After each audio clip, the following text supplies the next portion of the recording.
Okay, I think we are live, and let's go switch over to the CAD view real quick so we can get a sense of where we are. Hopefully the audio is good. I've played around a little bit with the mic setup and turned up the intermediate volume, so we'll see how that works out. So at this point, the board has been populated, and I'm just going to switch to the microscope view real quick. And so this is what we did on the last stream. The backside is fully assembled. We've got all of the parts on here. And right here, this is Challenge SM2. That's a piece of missing solder mask. And so that is going to be something we're going to touch up a little bit later after the front side has been populated. And then this is the backside of the free play area. We got, you can see Challenge 16, 9, a bunch more to do. But before we can do any of that, the front side here still has to be stuffed. And before the front side of the board can be populated, looking at around here, what we have is, this is Challenge 13 one side, and this is Challenge 13 the other side. And looking right here, there is a missing dog bone trace between the BGA pad and the via that needs to be re-added. You will also notice up here, Challenge 14 has the same thing. The difference is that Challenge 14 you're not allowed to do until the board has been populated. Challenge 13 you are allowed to do with the board bare. And so, sorry, I had my mouse on the wrong monitor. So Challenge, let's go to the CAD view actually.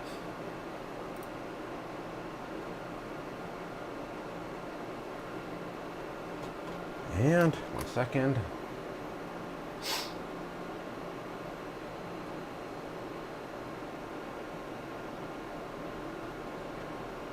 Okay. Yep. Okay. And so right here, Challenge 13, this is the one we're going to be doing right now. Challenge 14, we cannot do until the board has been populated. So going back to the microscope view. So what we're looking at is right here. I'm going to pop under here. So here, we need to go and add a dog bone trace from the BGA pad down to the via. And so to do that without impairing the planarity of the board, we're going to have to remove a little bit of the solder mask in that area. There's a possibility of doing that with the mill or freehand. I'm thinking which one I want to try to go for here. I might try and do it freehand just because it's not that big an area and it might be okay to do that way. Let's try that and see how that works out. So I'm just going to use the hand scraper here and see how that works. So we're going to shift this around, and just to make sure, looking at the CAD view again, we are looking at the ball up here is the one we're trying to reconnect. So let's try just scraping a bit of the mask off manually. Yeah, that's not working as well as I would like just because the via is in the way and it's a little bit messy. I think I may switch to the mill for this. I think that'll give a better result. And either way, there's going to have to be a little bit of cleaning involved to get everything soldered up and ready to go put the track on. But yeah, it looks like it just kind of smeared the edge of the via there. All right. That's a little bit what I was afraid was going to happen, but nothing I can't work around. Okay, so let's switch over to West Bay long shot. And we're going to mount this board up on the mill.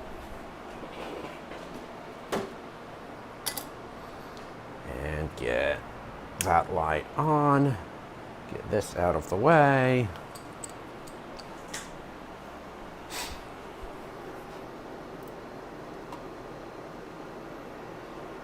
Don't see anything in chat yet, so hopefully everybody can see and hear clearly.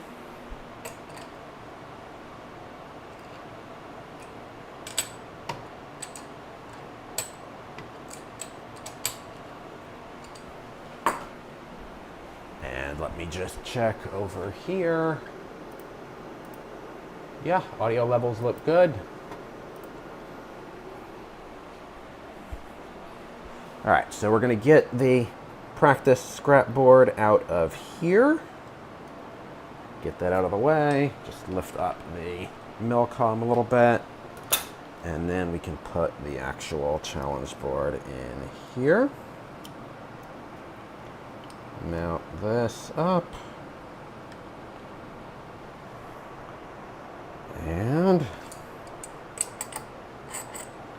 secure it. And then make sure we got all of the angles good and rough position everything. So I'm looking under the optical, the stereoscope here. Let's actually switch to the other angle with the mill in close-up. So now here we have the mill view in close-up, and then up in the corner we've got the CAD view of the overall board area, and then the long shot.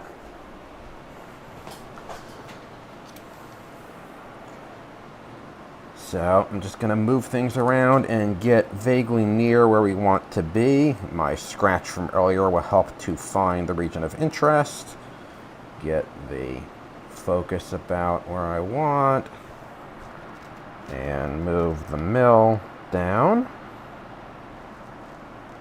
Got to get everything in position.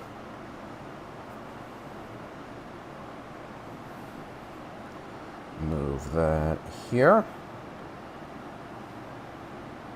All right, so I think what I'm going to do is I'm just going to kind of clear in that general area, and we'll see if we can get all of the solder mask out of that kind of gap around there and get the annular ring. Oshpark really likes to over-drill these vias. There should have been a lot more annular ring in this via, so that's one of the reasons this is a little bit more challenging than I would have liked.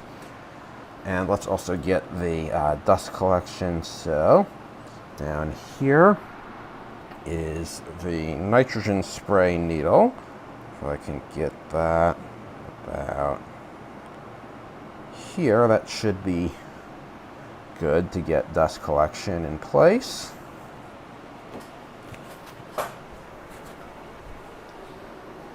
And it may get a little bit loud here when I've got the vacuum running. I see question why we need to mill. So we're trying to get solder mask out from around that area and around the via. And just because of the geometry of the via there, when I tried hand scraping it, it was a little bit tricky to get some of the mask off and not damage the edge of the hull. The mill gives a little bit more precise control. You absolutely could do this edit with hand scraping, but it's probably going to work a little bit better this way.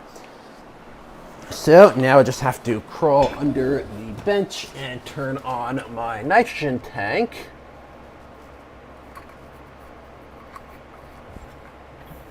So we get our gas flow for the dust removal. And let's see when we start getting some flow. All right, let's do around 3 psi and we'll see how that works.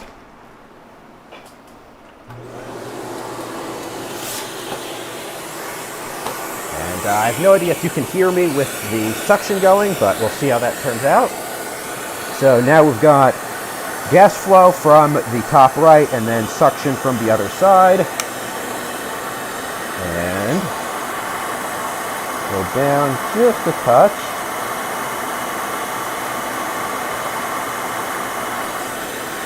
And let's see. So what we're trying to do now is just remove some of the solder mask in this area. Leave the BGA pads intact.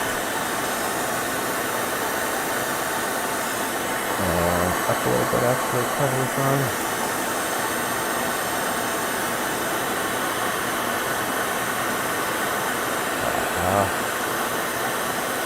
Something is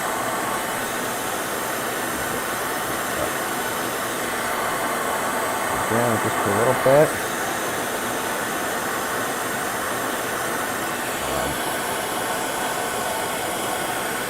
I think I may have a clamping issue on the board. It's not moving the way that I would expect. So I'm going to go open this up a little bit. And okay, yeah, the clamp slid out. So I don't know if you could see that. I was turning the hand wheel and the board was not moving. So I think the clamp wasn't quite grabbing it properly from the top. So we're just going to reposition that. Get back in place. Make sure we're clamped nice and good. Get back where we want to be.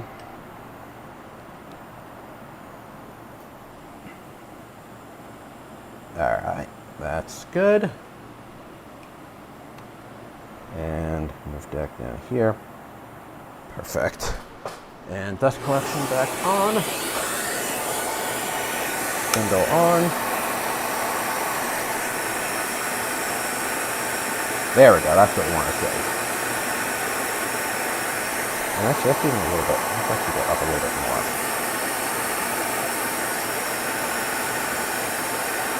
Perfect, okay, so now we got a nice copper place that we can connect to. And I'm going to go just a little bit further off to one side here. I'm just going to get that last bit of solder mask out. Alright, so that should be all that we need to get a good contact.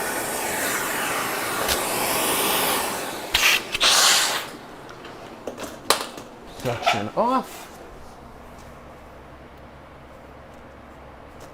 And gas off.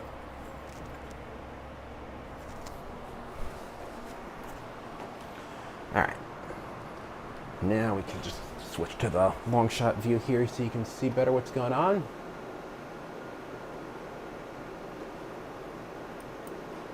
And stay along. Perfect.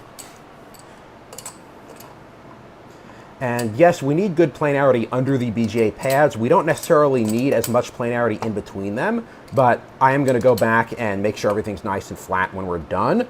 So you'll see that a little bit later in the process.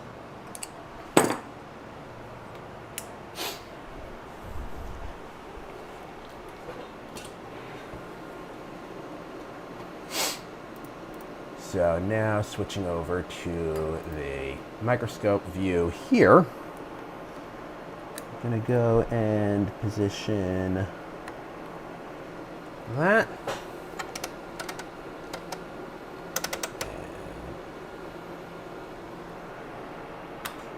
Helps if we actually get it rotated correctly, so I know where I am. All right. So now what we've got is the very edge of the BGA pad is exposed.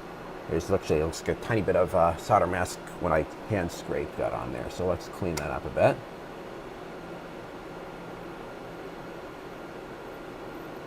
Yep, so we get that last little bit of residue out. And it looks like the BGA, yeah, so the BGA pad got pushed down a little bit by the milling, by the scraping before the mill. So the mill gives a much cleaner result. So what we now need to do is we need to re-add the dog bone trace from here out to the via, and then refill the whole area with some heat cure epoxy to get all of the surface back in planar. I'm probably going to put just a little bit too much epoxy on and then mill it flat afterwards just to make sure we have good planarity afterwards. So let's go and do that. I'm going to use, this is going to be the 5 mil circuit tracks from Circuit Medic that I'm going to try using here. I think that should be about the right size.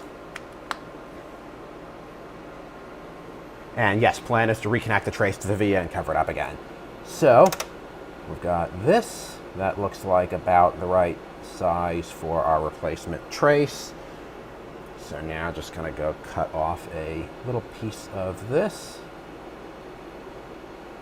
That should be more than enough.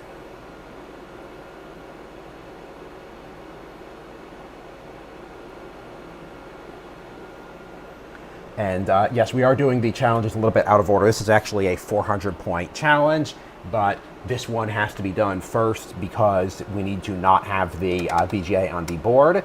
The 500-point version of it up this way, this via also has a missing connection. However, that one you're not allowed to do until the board is populated. So later on I have to decide, do I want to try to pull the BGA and rework it from the top, or do I want to try to drill backside and hit the pad? I have never done a backside drill rework on a 0.8 millimeter BGA. I have done them successfully on 1 millimeter, and so one of the reasons I put this challenges in this board is I want to push my own limits, and I want to see if I can pull it off. And there's a reason this is like $20 bill of materials, is if I kill it, I don't feel too bad. So again, I am pushing my own limits with this. The whole reason for this board is as my own skill development and training, and certainly the design was open sourced. I would love if other people would learn from it as well. But if I am not successful at getting the 500 point challenge, challenge 14, do understand, please, that I am pushing my own limits with this, and so I don't know if I can do it, but hey, I'm going to try and we'll see what happens. Anyway, challenge 13 is a 400 point challenge, and I'm pretty confident I can do that.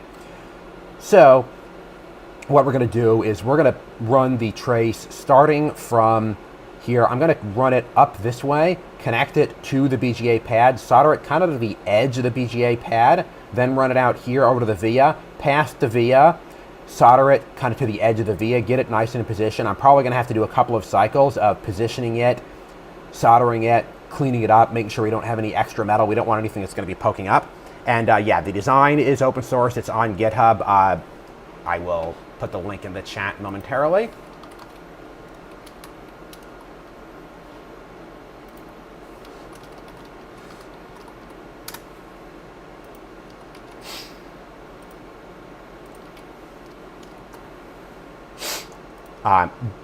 Just an FYI to anyone who wants to try this is untested. This is the first time that I've played through this, so there may be some bugs in the design that make some of the challenges easier or harder than intended. Also, there will eventually be firmware for the STM32 that will light up an LED for each challenge to tell you that you've successfully completed it.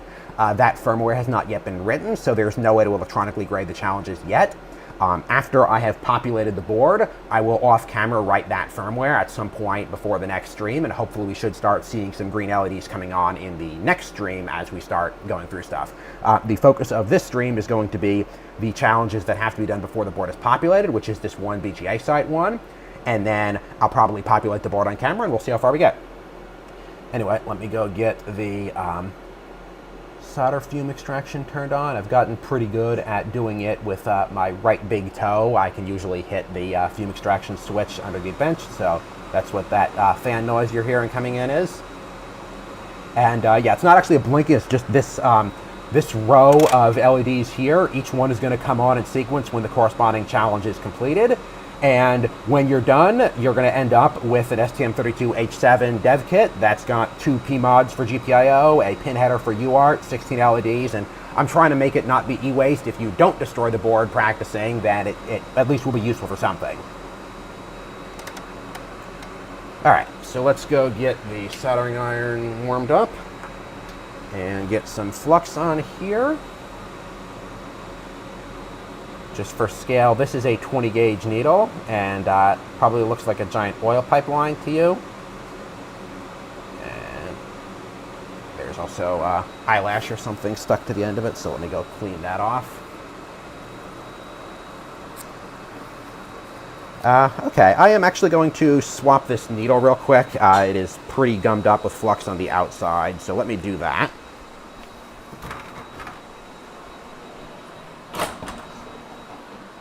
And that was a 22 gauge. Sorry, 22 gauge, not 20 gauge, I misspoke.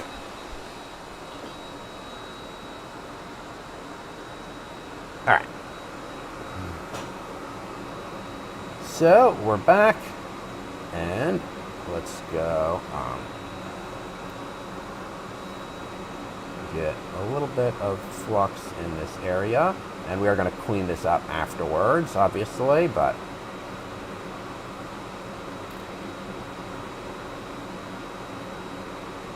all right, that's a little more than we need, but it'll get the job done.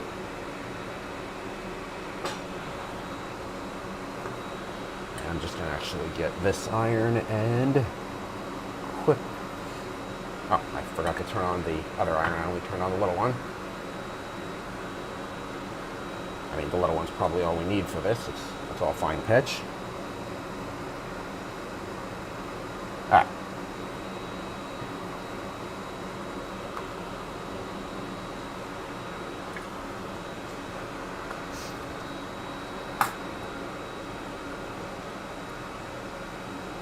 And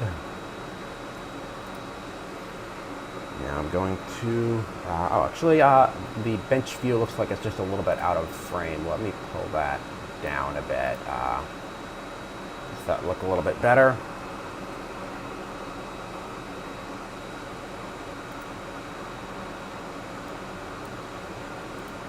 That was supposed to be visible. Okay. So now this is 150, I think, micron solder here. And I'm just going to try and tin the BGA pad there. I will be cleaning that off later, but I need something to make the tray stick to it before we do anything else.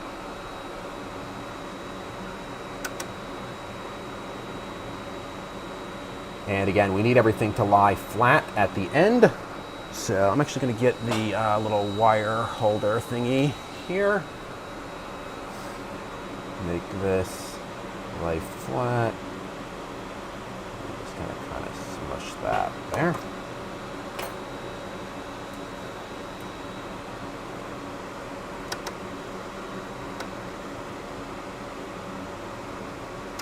And for scale, if anybody's new, this is a 0.8 millimeter pitch BGA sight that we're working on right now.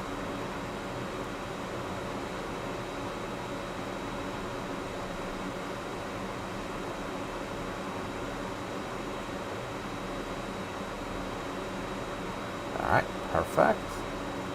Alright, so now the wire is secured. It's not exactly where we want it. There's still a bit more of a tail coming off than we need. So now we're just going to cut that tail, get that out of the way. Always gets tricky doing this sort of stuff. Your tweezers always get flux on them and everything just gets really messy and everything sticks to everything and it becomes a huge pain.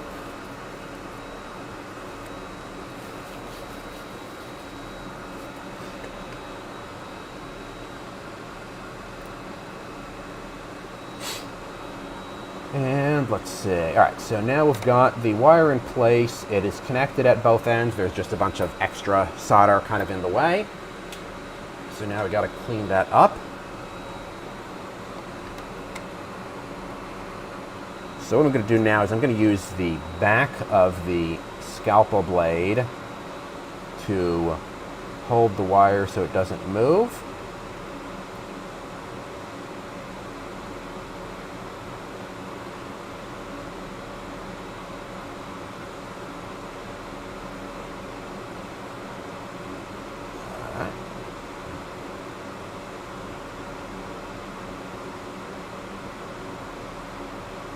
This kind of work with these really fine pitch wires is challenging at best. Here's the reason this is a 400-point problem. And so what I'm trying to do is I'm just trying to get this wire finagled so it sits flat. And we don't have any extra height sticking up that's going to mess with the BGA sight. And we want to make sure we've got plenty of good electrical contact there. I think that looks good.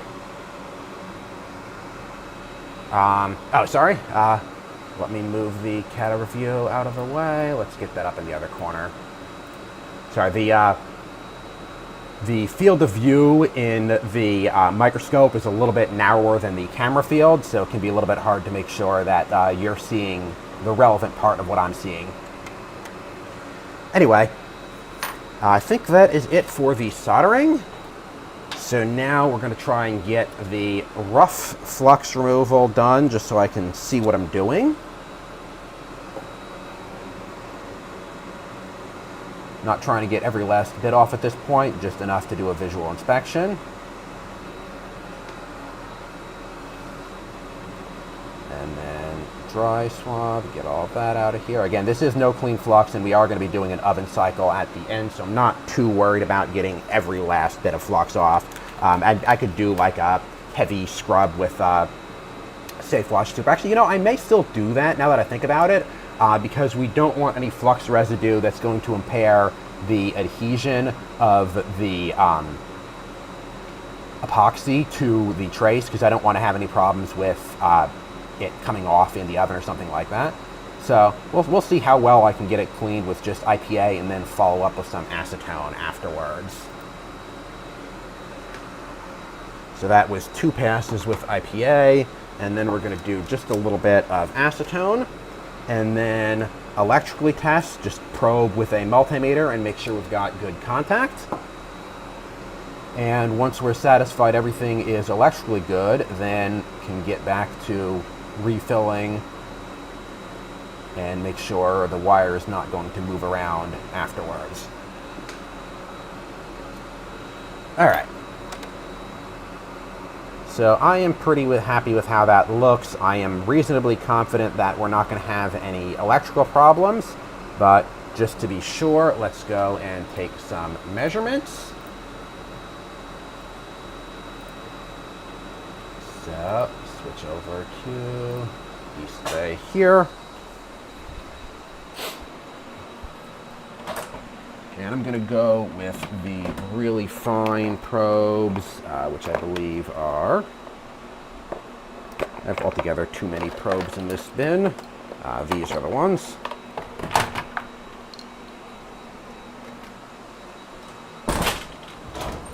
And then I'm just going to use the Fluke 87, I think. I could use the bench meters, but they're a little bit more awkward to do simple continuity checks with, so we'll just leave the stock cables down there and go over to here. And yeah, it looks pretty solid, but it's going to be under a BGA. If I get it wrong, there's no way to easily come back and fix it, so I want to be very, very sure before I make any irreversible changes.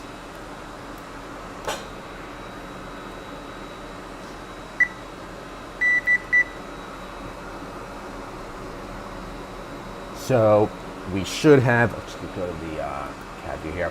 So what we should have is the pad that we're working on and the pad just to the south of it, so that's T14 and U14 should be connected now. And we're going to verify that is in fact the case. All right, so we got good continuity.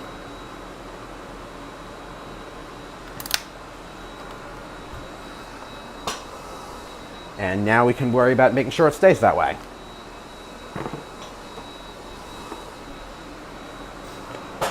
So, done with the soldering iron, that can go off, and done with the fume extraction. So, should be a little bit less noisy now. And, all right, so everything is in place. It does not look, actually I'm gonna switch to, just gonna take it off the mount for a second and take an angled look at this and just see how much it is sticking up, if at all. All right, yeah, it looks pretty flat. I'm not too worried about it sticking up. It's hard to see in the camera, but I'm not too worried about it sticking up and protruding and preventing the BGA from seating properly or the stencil from having issues. We can flatten it a little bit more afterwards. But as far as soldering quality goes, I'm happy with it sitting the way it is. So next step is we need to go and get the epoxy in and around to secure this wire, make sure it doesn't go anywhere. And for that, what I'm going to be using is Loctite 3609. This is a thermoset 1-part epoxy that is designed to survive reflow temperatures. And I think a 20 gauge needle is probably going to be a little bit large to apply it with, but it is pretty high viscosity, so it can be hard to put in with something smaller. So we're going to try that and then just kind of spread it around with the scalpel, get it where we want, and then probably back to the mill to clean it up before we can do solder paste. So this is going to be a bit of a multi-step process, but that is the nature with this sort of high-end rework.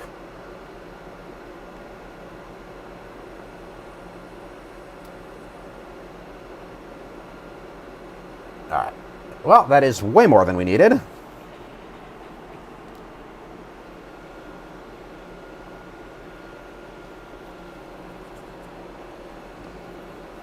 But again, this is why we're using a thermoset and not something like a cyanoacrylate or something, that we have plenty of time to clean this up before it cures and becomes a problem. It won't actually cure until it's heated. So we can just go and scoop off 95% of that with the scalpel. When you're working at these, because I mean, that was probably like, I don't know, a 100 microliter blob of epoxy, and it's still way more than we need. So just scoop off most of it with the scalpel blade. I'm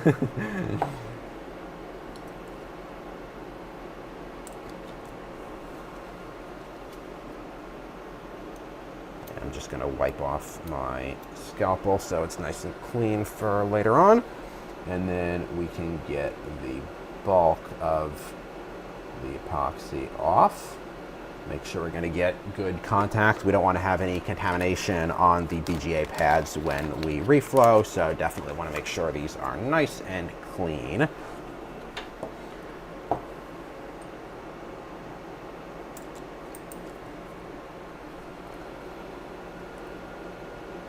So get this off around here. And now we can start doing the finer cleanup. So we've still got a little bit of debris over the pad itself. So that's where the scalpel is going to come into play and clean that off a little bit more.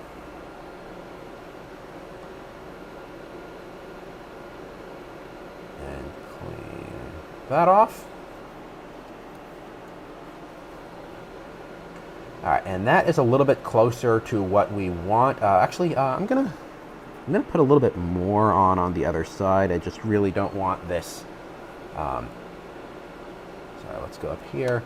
I really don't want this to move around, so I'm gonna put a little bit more on the back side there.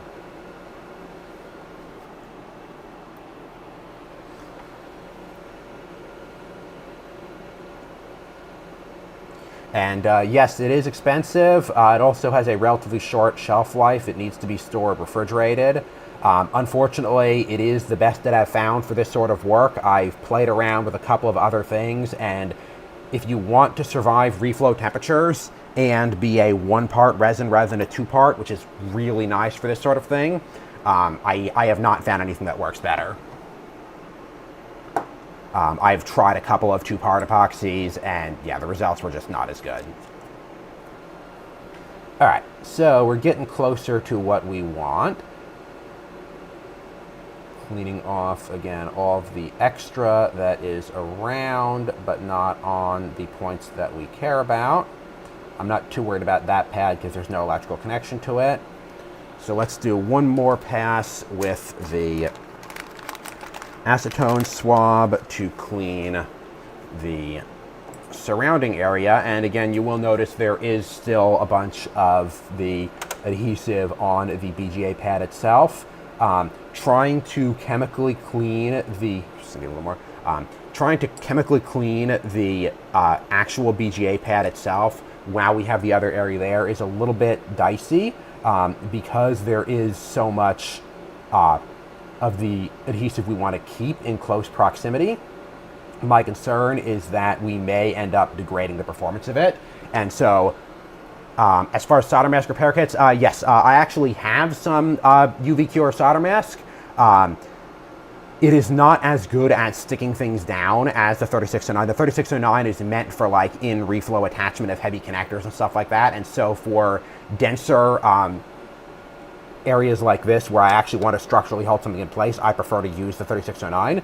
So what I'm going to do now is I'm going to actually stick this in the oven at 100°C for about 5-10 minutes and let it just sit there and cure fully, and then go through and mill the excess off around the pads.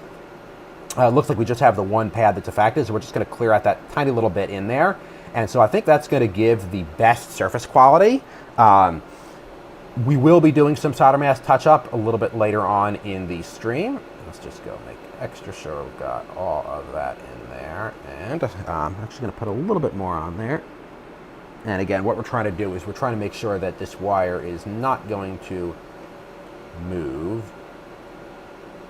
once it's in place.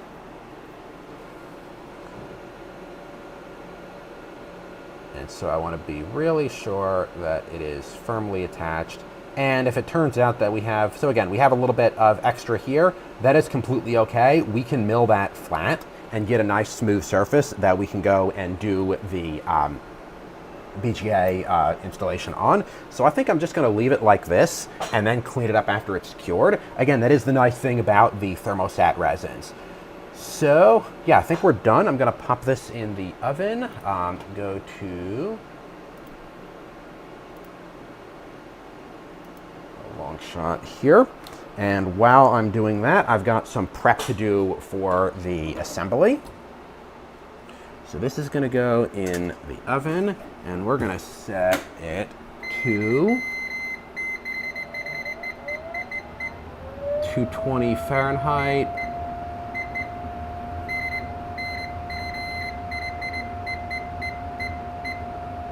And we're going to do 8 minutes. That should be more than enough. All right, and now we can clean up a little bit while that is running. So we're done with the 3609. So the needle can go in the sharp spin.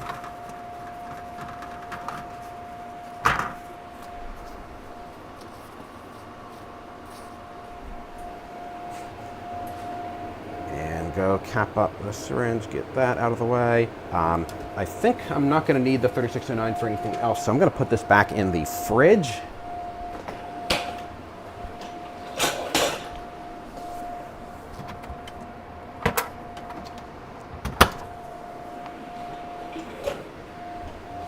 And then we are going to be populating the board pretty soon, so I've got the stencil fixture from before that is ready to go for the next round, and that is the backside stencil. So here is the front side stencil that is all ready to go on, and we've got our capped on tape. I've got the components already selected. Yes, this is challenge number 13 that we're working on right now. So the board is in the oven, and we're waiting for the epoxy to cure and doing a little bit of bench cleanup and prep of other things while we're waiting.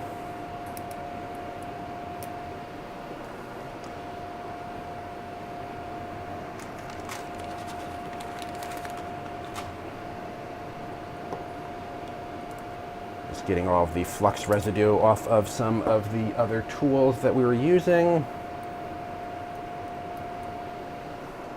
And we have 6 minutes left on that. And the mill is all ready to go for the next round. Let's see, what else are we going to need? We are going to be populating the board shortly after. So let's actually go to the bench overview. There we go. So this is the bin of the bag of the microtrollers we're going to be using. We're just going to take it out because that'll save us some time later on.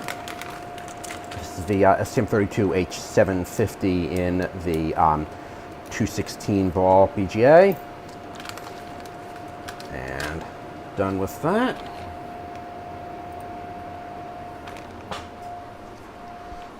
I do try and follow moisture barrier protection on all of my components, and so whenever I'm done using them, I will reheat seal them back into the original bags and just update with a Sharpie how many are in there. So now we've got 3 left in this bag, and this can go back in my microtrollers bin.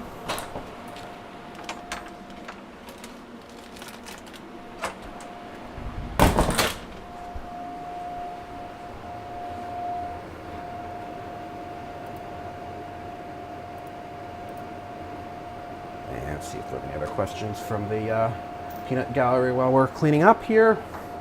4.5 minutes left on the board in the oven. I'm gonna go put the meter away. Oops. Yeah, we're on the right view.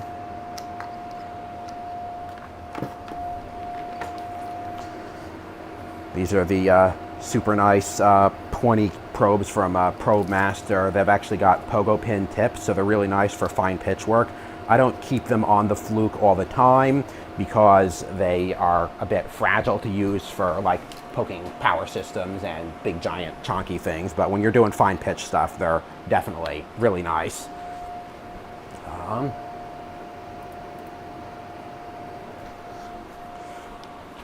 So let's go get that put away.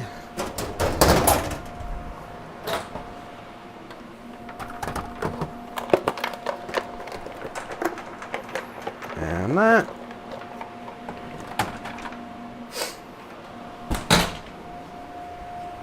And 3.5 minutes left on the mill. I'm actually just going to hit the exhaust while we're at it. CO2 is getting a little bit high in here.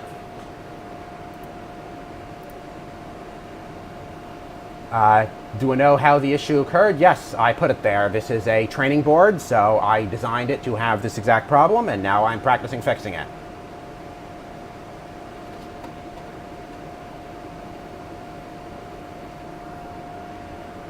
We can go to the actual, pop under the microscope here, just for any latecomers here. So this is a different bare board, but what we've been doing is right here, this BGA pad here and that via there have no connection between them. And going to the CAD view here, we can see the trace is missing in the CAD files. Actually manufacturing this board with this many DRC errors and trying to convince KiCad, no, everything is okay. I actually meant to not put that connection there. And at the same time trying to run the DRC to make sure I did not have any bugs other than the ones that I wanted to be there was fun. As far as challenge 14, that is a very good question. I do not necessarily have a plan yet. I was going to try and run through some of the easier ones first. That is a 500-point challenge. It is one of the most difficult ones on the board. Removing the BGA and reballing it is one of the two possible ways to go for it. The other is going to be to mill from the backside. I think I'm going to attempt milling from the backside and see what happens. It may or may not be successful, but again, the whole reason that this board is cheap and expendable is so I can do this kind of thing and take the risk. So if we look around this area here, right around R13, so we've got the via here, the trace is on the back layer, and we've got R13 here. There's not really a whole lot around it if we turn on the zone fills.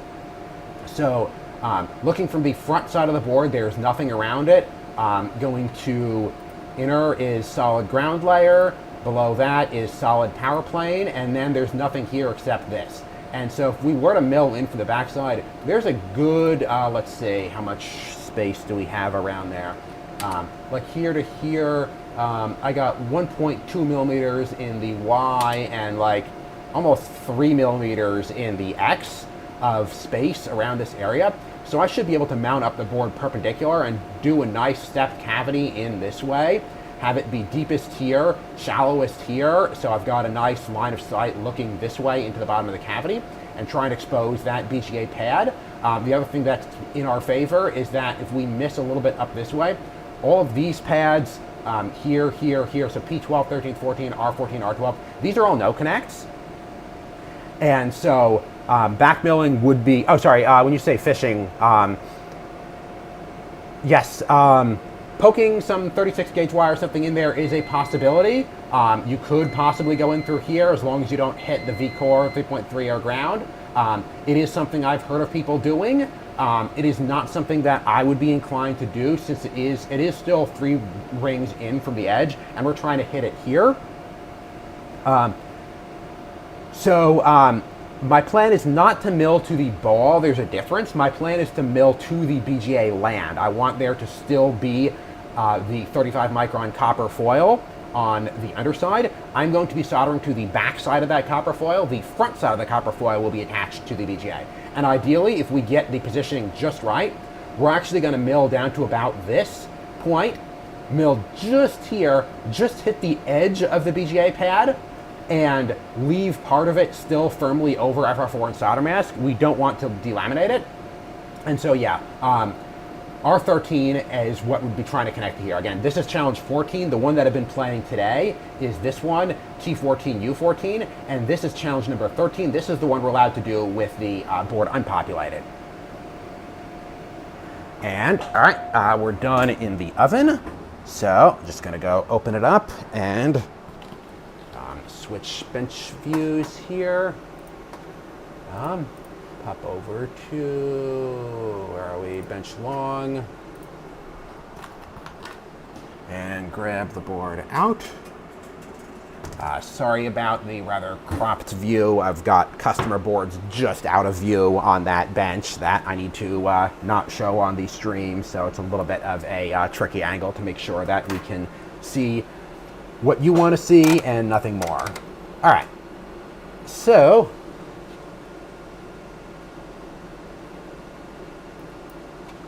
going to the soldering scope view here. So here's what we've got after the curing. We can see the area is filled with this red epoxy and it's sticking up a little bit, so we're gonna have to mill it flat, and we've got just a little bit of the epoxy over the BGA pad. Again, that's not a big deal. Actually, in retrospect, I should not have removed the probes from the meter because I am gonna wanna do a second electrical test after I've milled. So let me go and grab the probes back. That was a mistake.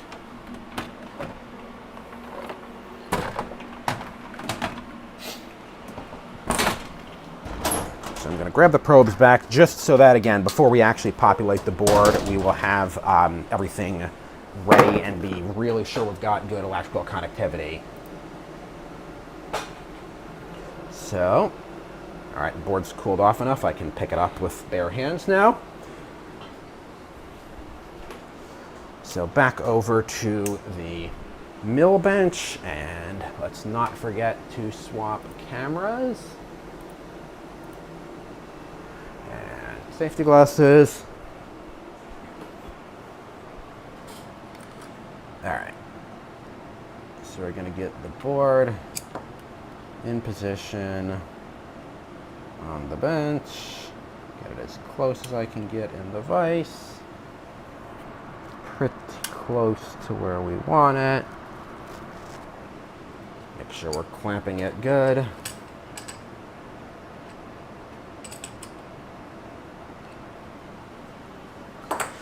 Check positioning.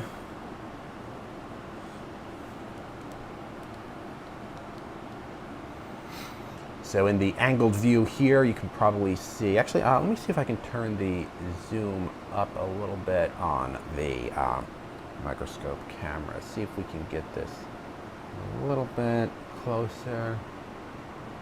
That's about as far as I can zoom it easily. Get the light better. All right, we're gonna say that's probably pretty good. Get the milling column just above where we're going to be working.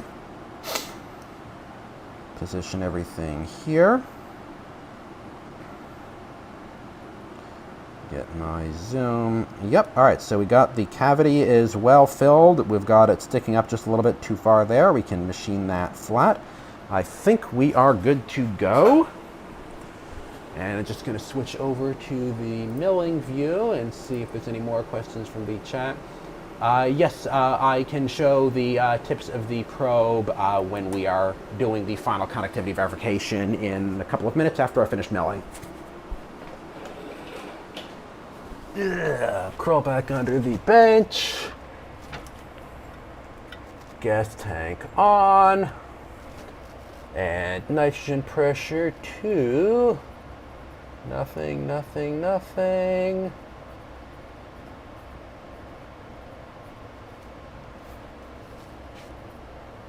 There we go.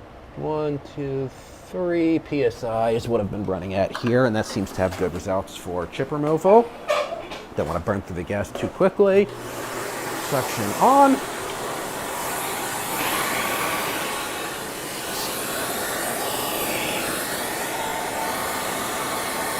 Window on. So first step here is going to be just rough milling the whole area to get the high spots off.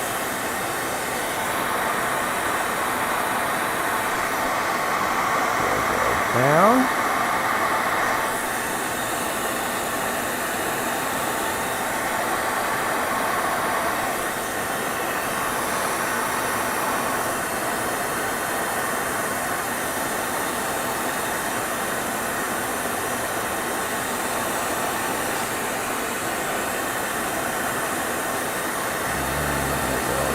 Deeper.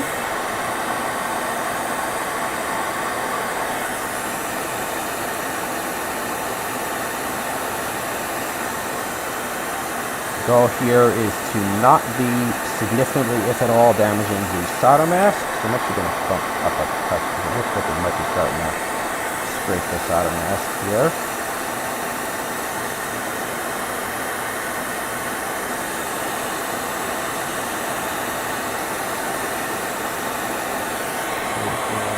Another like 5-10 microns. So we want that nice and smooth. And we are trying to get a good gasket for the solder paste, so we don't want it to be sticking up too much, but at the same time we don't want to be at the point that we are lowering the overall height of the board. We don't want to have a gap that stuff is going to get stuck into whatever either. Alright, so spindle off for a second and let's go inspect everything. Alright, yeah, I'm going to call that flatten up. Alright, so now what we got to do is we got to do one last really careful milling pass right here, just over the BGA pad. And we're just trying to go down probably another 5-10 microns in order to be able to get the residual adhesive off of the surface of the pad and not damage it. This is one of the more tricky operations.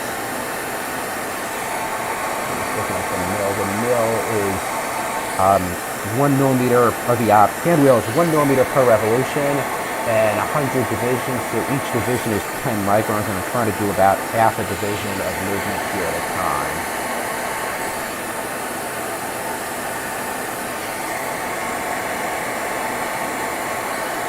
So I'm doing like 5 microns per pass.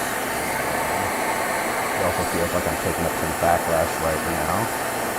Actually, let's go over here and just get that last bit fully flush. Alright, so it looks like now we're pretty much fully flush with the surface of the solder mask. And now it's just this one little spot down here. We're just going to go down another like 5-10 microns. Maybe a little bit more. There's just a little bit of backlash in the Z-axis that makes these precise steps. Like I can feel the wobble. So I only have to go down like 5 microns, but I gotta be really careful with the backlash to make sure I'm actually moving the depth I want to move. Because there's like probably 50 microns of backlash in this axis. Alright, we're just starting to hit it.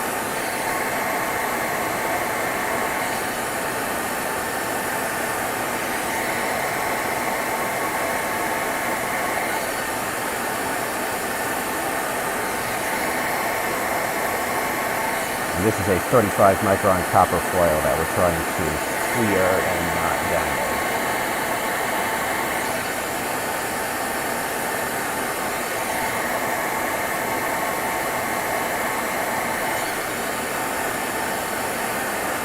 So you might be able to see the surface of the pad is getting just a little bit shiny. There is some vibration.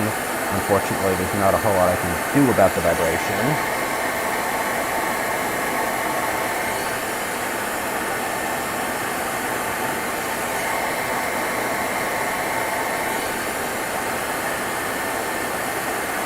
Just about. I can see the pad getting shiny. We're in the solder layer. Another like 5 should do it.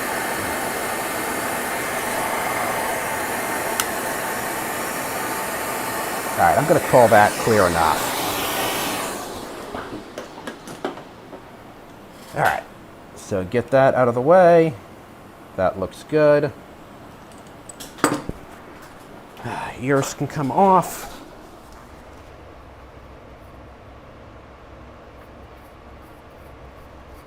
we're still at 1800 psi in the tank, so still plenty left for the remaining work. And then that can come off.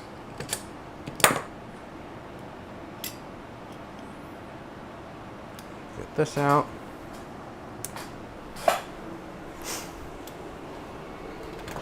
And back to soldering scope view.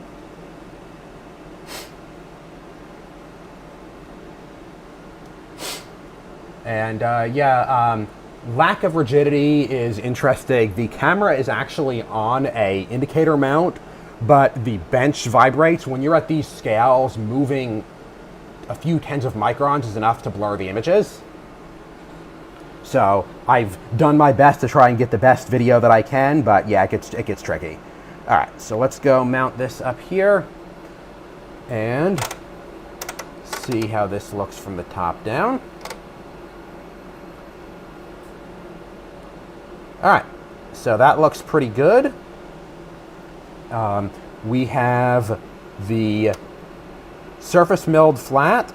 The trace is still mostly covered in the epoxy, and it looks like it's completely buried. The pad, we can see the BGA pad has, it looks silvery, which means we're in the solder layer. We haven't gone down into the copper, so the full thickness of the copper pad is still there. And now I'm just going to do a quick electrical measurement and make sure again, really sure that everything is good before we start putting solder paste down.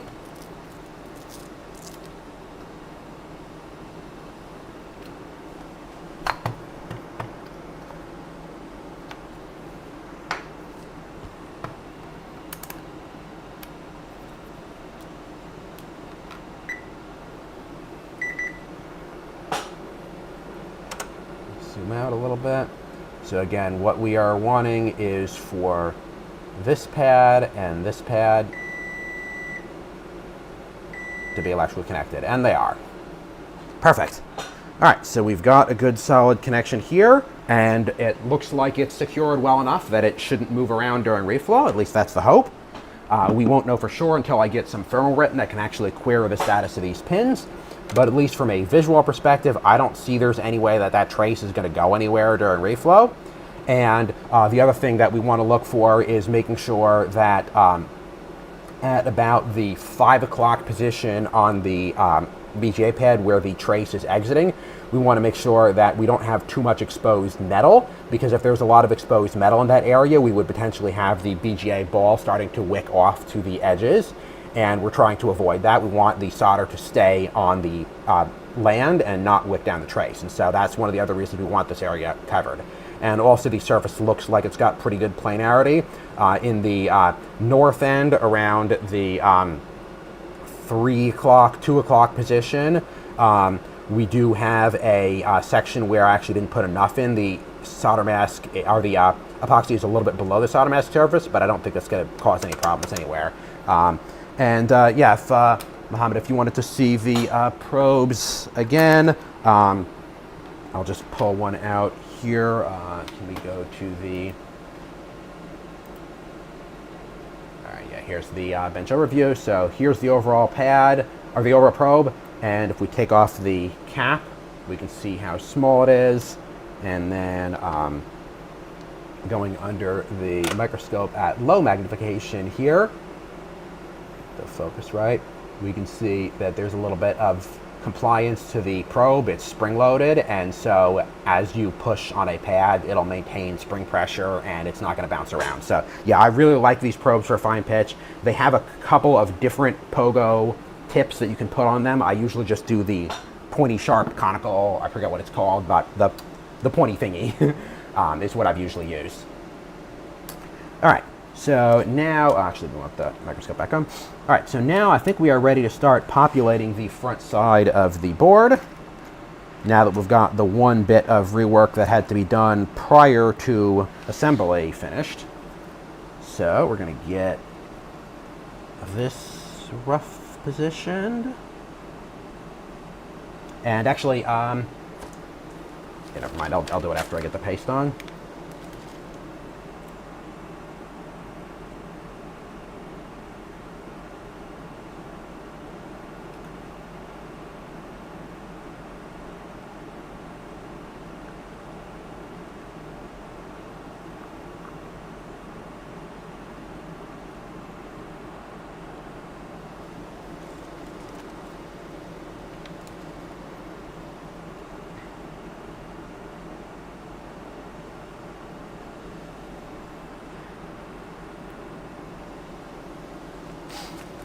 And yeah, especially when you're trying to hit really fine pitch stuff like individual QFN leads or something like that and do electrical measurements on, these probes are really nice.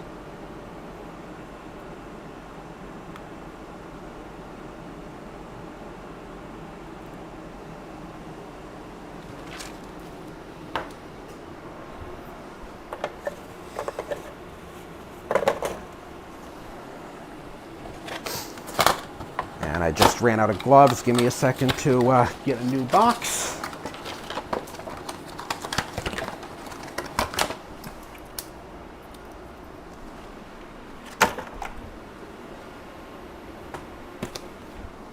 I'm gonna have to buy more gloves soon. I've only got 3 more boxes after this one.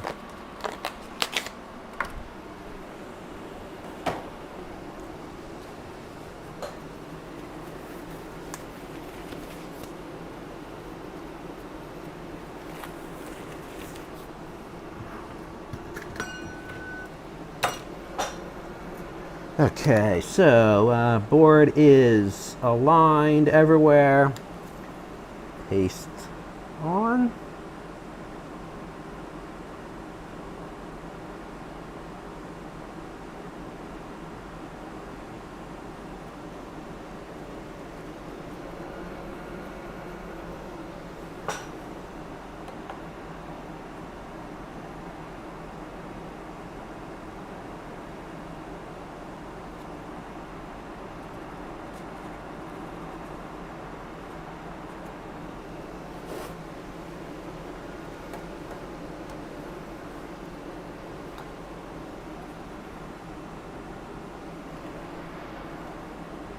Actually, one more scraping pass on here, just to be really sure we got good release in the BGA.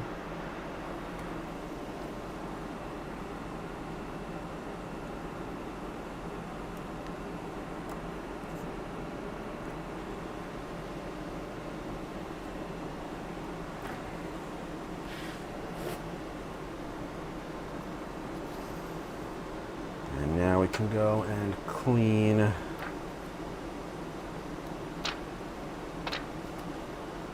that.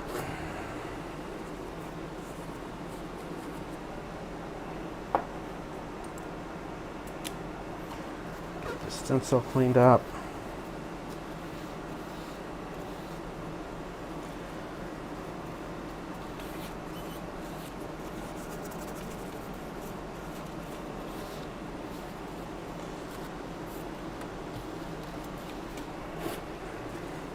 So for assembly, I'm going to need to remember that one of the LEDs has to go on backwards, because that is, I believe, challenge number, what is it, 3 or 4 or something like that, is going to be just hot air swapping one of the LEDs around. So I got to make sure I get the polarity right on all but one.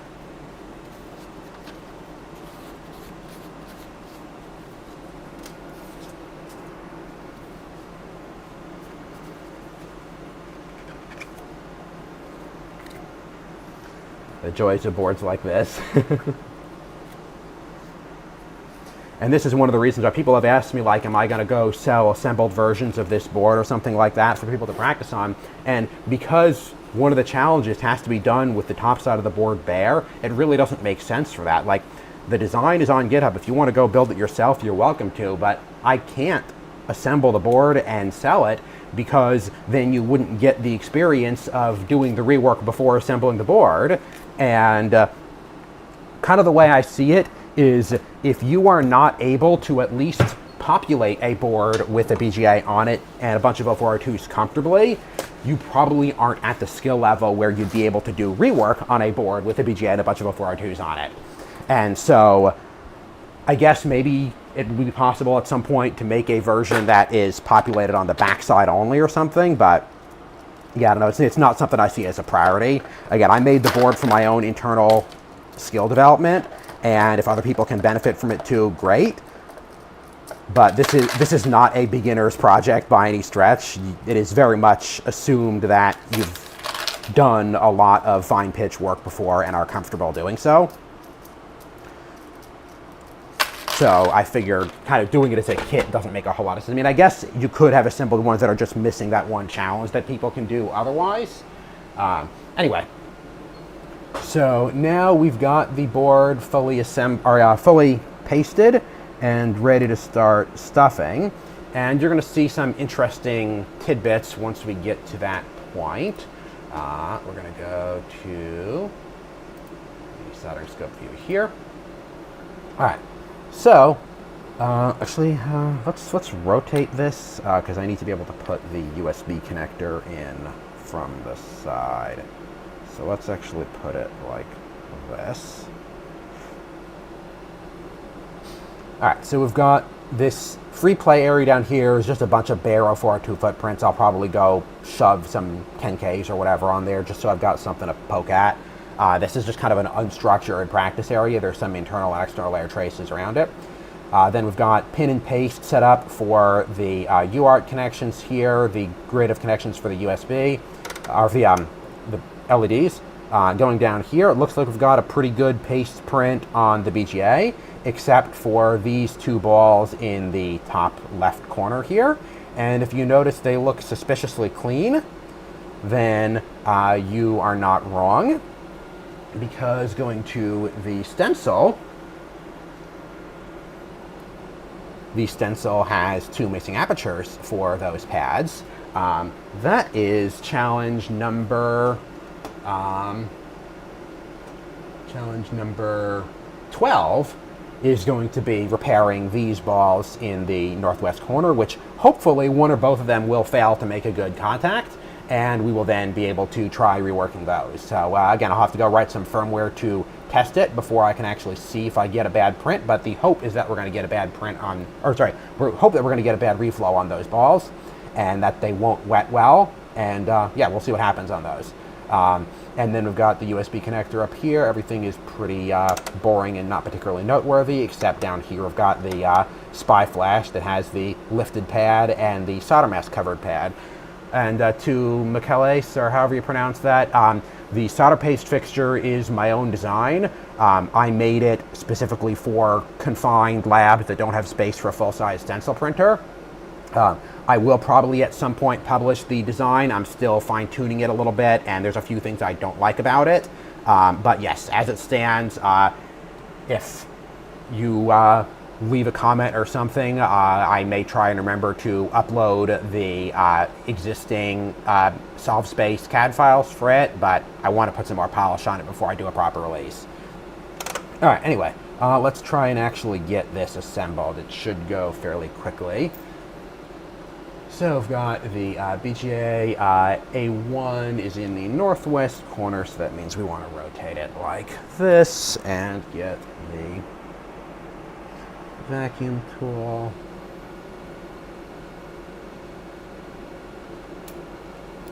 That's a little bit off, but we can work with it.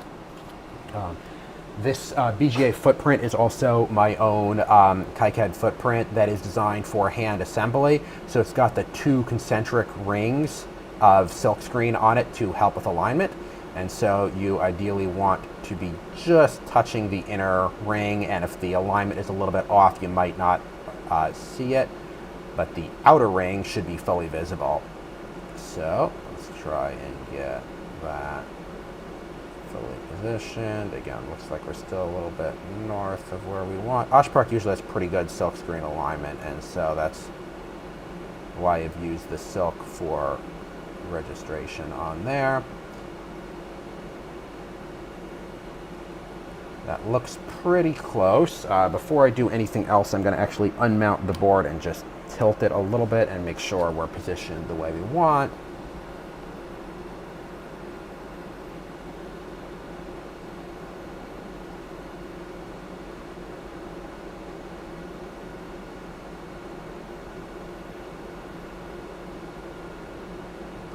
It's not perfect, but it's definitely good enough to self-center, so I'm going to say that's adequate.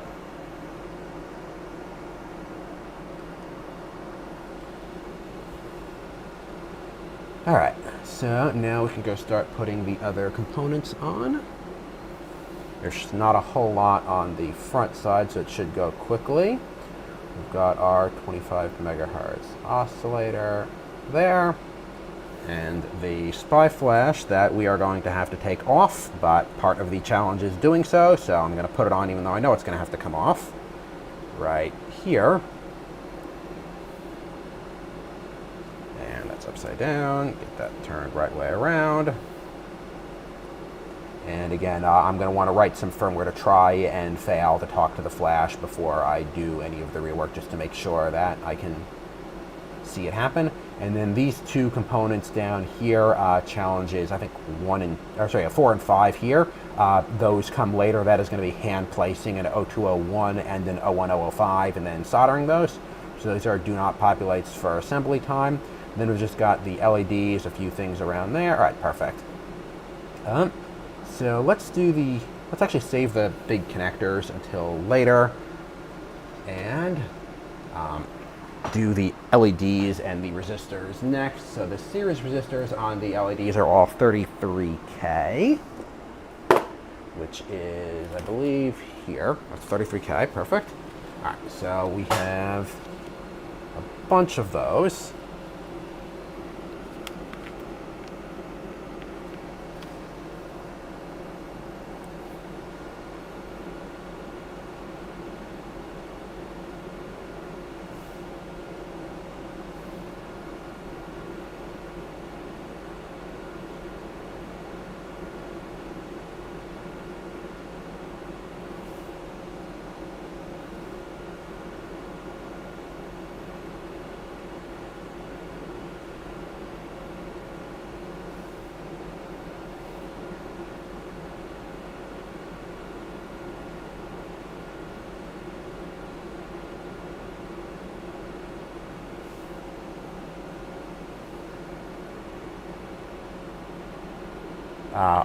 Will the videos be uploaded in the channel? The live streams will be uploaded. They should be viewable afterwards. So yes, I will be doing the entire challenge in a series of streams, and we'll see how far we get on this one. My expectation is that I'm probably going to cut this stream short after the board comes out of the oven. I do have work stuff to do, and I'm just kind of taking a long lunch to do this. So once I've got the board populated, that is probably going to be all I'm going to have time for now. And once it's populated, I will need some time to do initial bring up and firmware development, since again, this is the first time that I have ever built one of these boards. I do not have pre-made test firmware that I can grade with. So I'm probably going to try and get the test firmware written offline, and then in a day or two start streaming the bulk of the challenges, which should go quicker since we're not going to be populating the board as well.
Three more.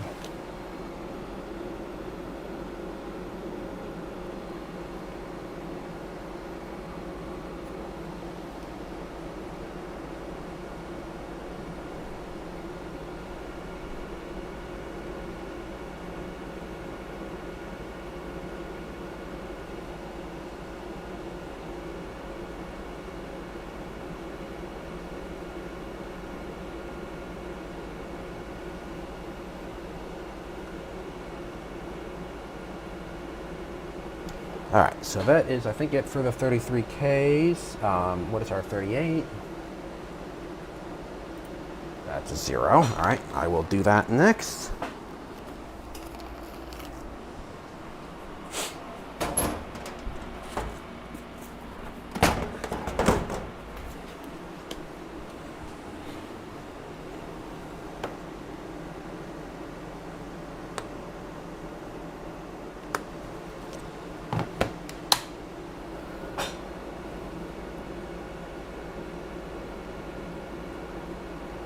All right, so again, we're going to leave everything in the free play area unpopulated. That'll just kind of be bonus content for whenever I finish assembling the board if I decide to do other stuff. Then our 16 is a 33 ohm,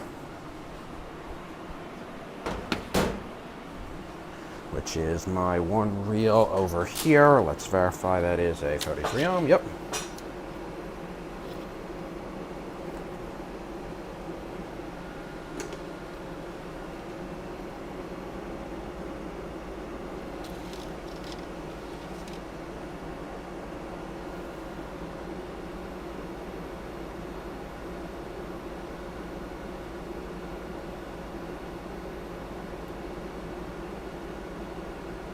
And then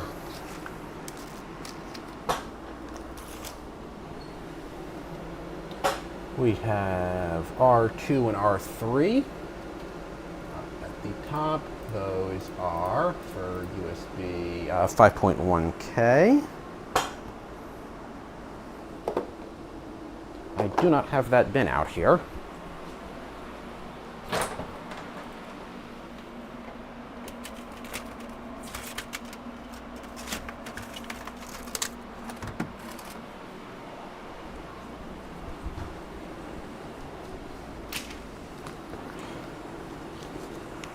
And so people were asking about how I organize components on the last stream.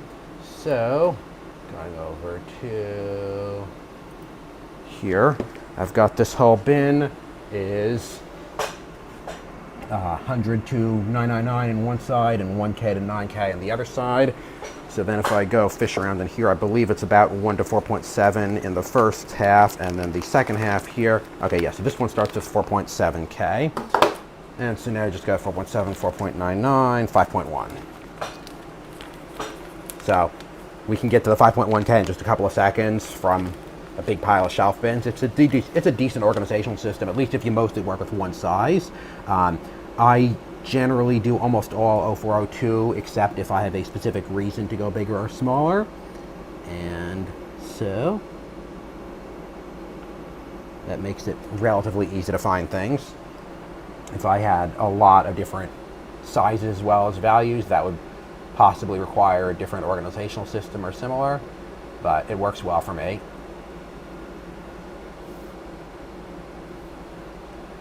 All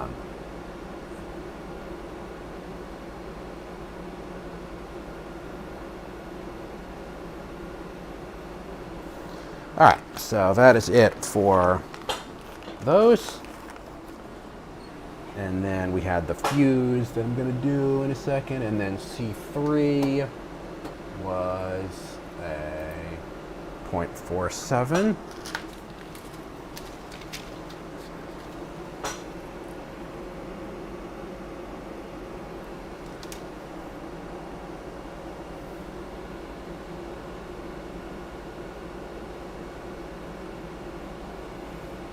All right, I think we're just about done except the LEDs. Yep, all right, so now we just got to do the fuse so all the other stuff can go away.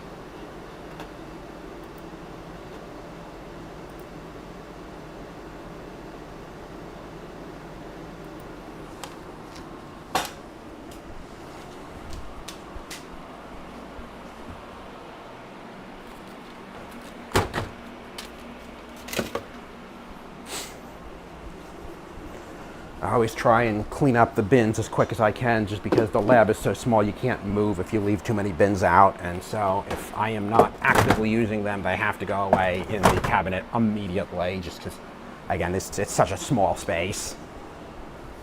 All right, so now we're at the fuse here is a 1 amp. That should be easy enough. 1 amp 0402.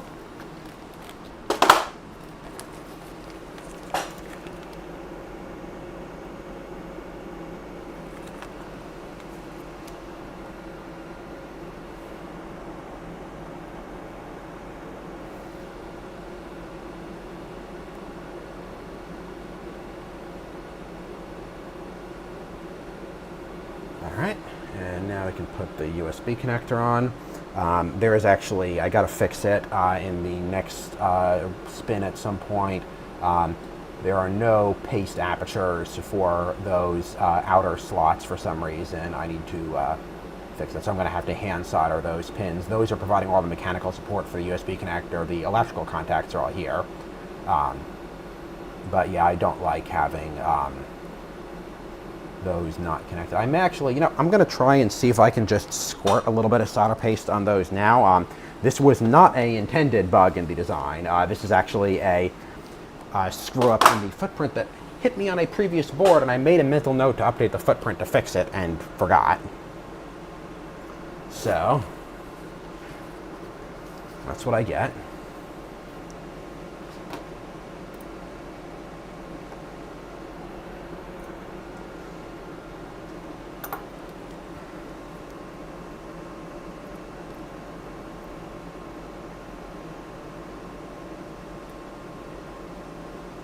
Alright, so let's see how we can do as far as just kind of blopping some paste on here. And I'm sure this is going to make a mess, and there's going to be all kinds of solder balling to clean up after reflow, but hey, it's a rework board. If we have a little more rework to do, so what?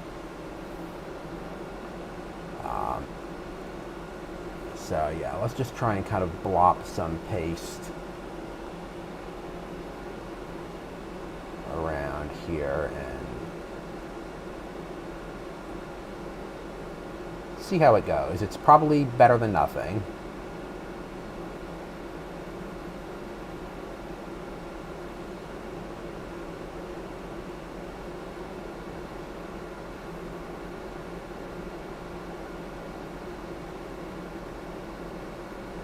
This is so ugly. I'm fully expecting I'm going to have to hand touch this up with an iron afterwards. But there's nothing really close by that they can short to, so I'm just going to kind of live with it. See what happens. Alright, so paste can go away here. And let's just try and clean down here a little bit. Scrape off as much of, scrape off as much of the loose stuff as I can and get that at least out of the way.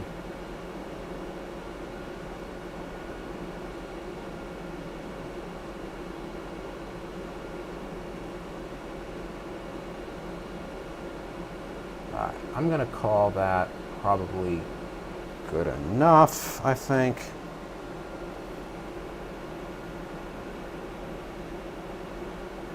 Again, we're not aiming for perfection here. We're aiming for, going to require a little bit less cleanup.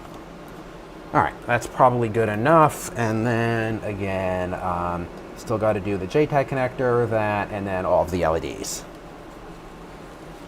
So now I just need to grab 16 green LEDs, which are right here.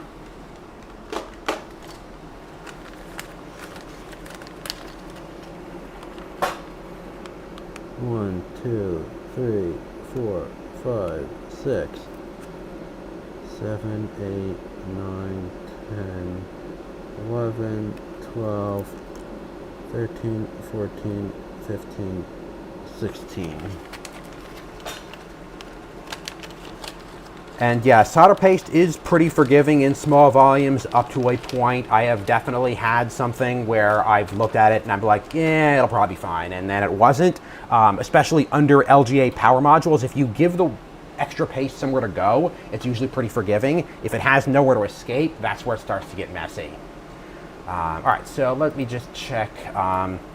QBLP 595 IG 2897. I should have the data sheet for this up already, but I don't. So I'm just going to do that.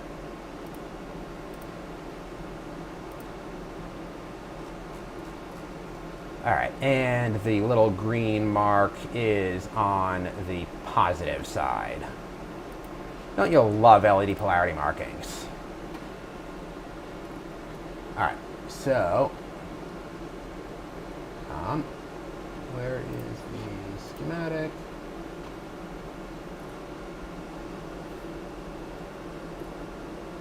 All right, so D3, that is LED 2.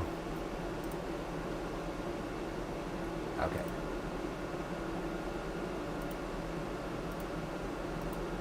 All right, so this one here is backwards.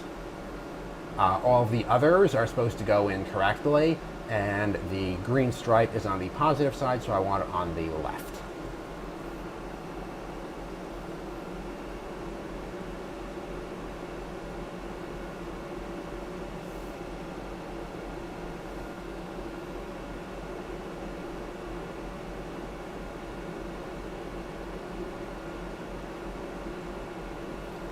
I got some paste on my tweezers, so I'm just going to clean those up real quick.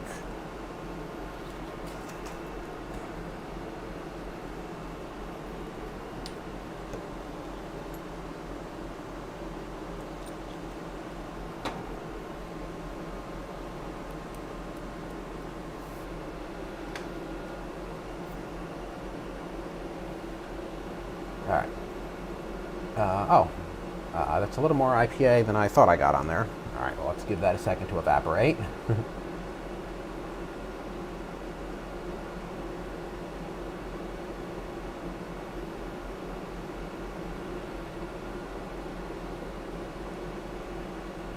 Well, I hope that doesn't wreck my solder paste too badly, getting all that solvent on it. Yeah, I don't like that.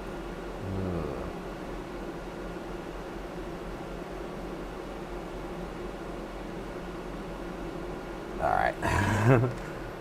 That may take a little bit of cleanup.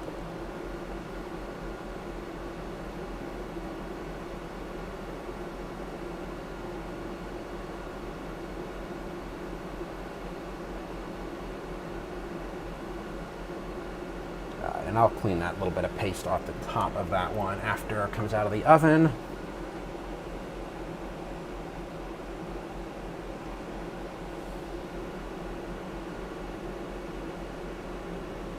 So yeah, I think it happened a little bit off camera, so I'm not sure if everyone saw what happened, but I cleaned my tweezers and I apparently got a little drop of alcohol still on them when I touched them to the board, and so I got a big blob of alcohol everywhere.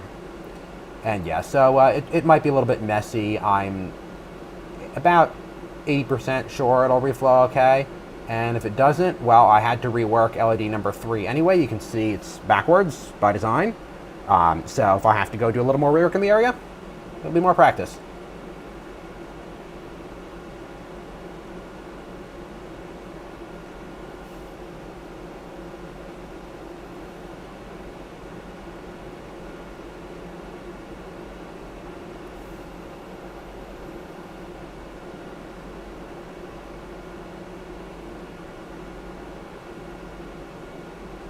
And now we're getting down to the area that didn't get messed up.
And yes, I hate reworking LEDs too.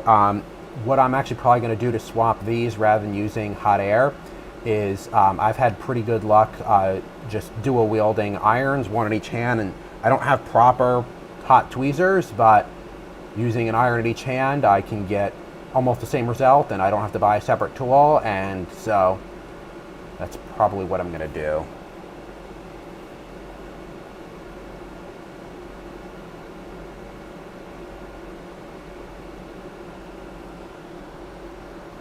Okay, so I think that is everything except, alright, I bumped the flash, so we'll just fix that.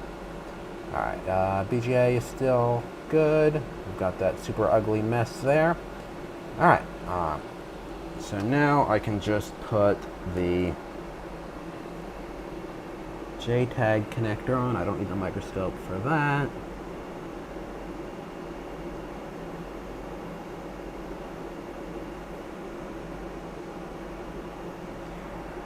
And then the UART header is doing pin and paste reflow, so I don't have to do any hand soldering on that.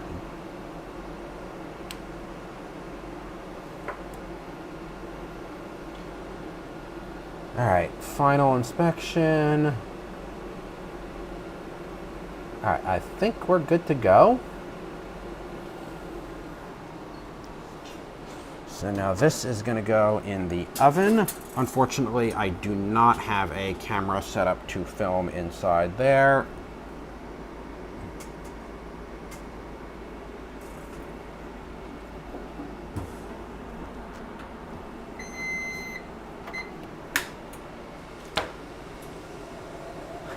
Pray for the reflow gods, yes. All right, so while that's running, I got a little bit of cleanup to do here. I do have to actually keep an eye on the oven because it is not set up with an automatic profile or anything like that. I do have to actually watch the progress of the board in there. But the bench long shot there. So in another minute or so, I am going to have to go and keep an eye on it, but we'll see what happens. Okay, crystals and oscillators and fuses. All right, so these can go back in the cabinet. And LEDs will go back in there.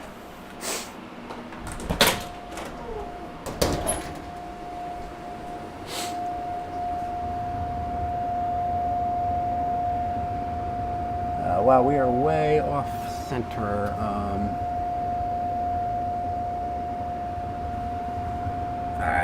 The board is not sitting entirely level in the oven. I don't know if there's maybe a speck of debris or if I've got a component resting off level, but I don't like that. I may have to fix that.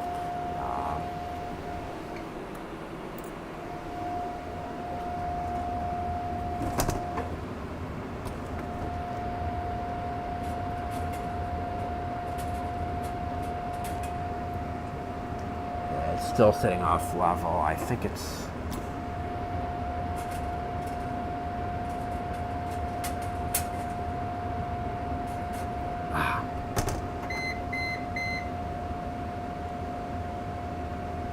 Alright. Well, the reflow gods did not smile on me today. Just when it was starting to get warm, I saw it was sitting not flush. So now I get to go and take one of my standoffs here and, while it's still hot, try and turn it right side up.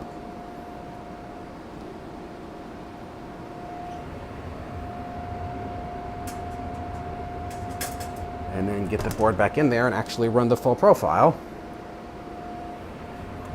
I'm sure the paste is going to love me for this.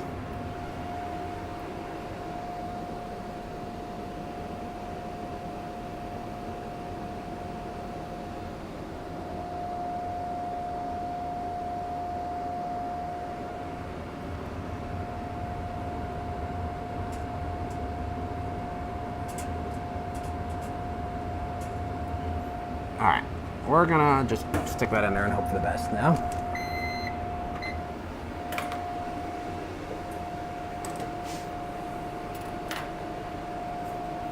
well, like I said, it's a practice board, so I may get more practice than I intended, but such is the nature of things.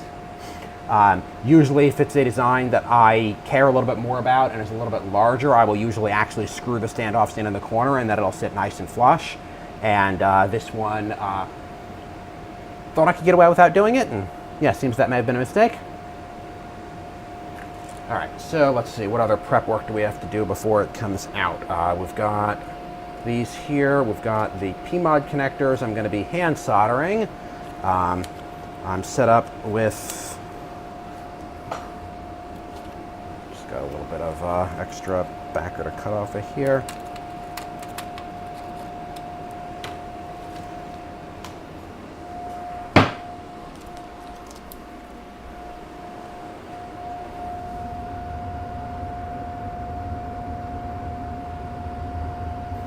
Alright, well, it looks like the solder on the USB connector is, the paste on the USB connector is kind of pooling around it, but it doesn't look like it's doing anything too bad.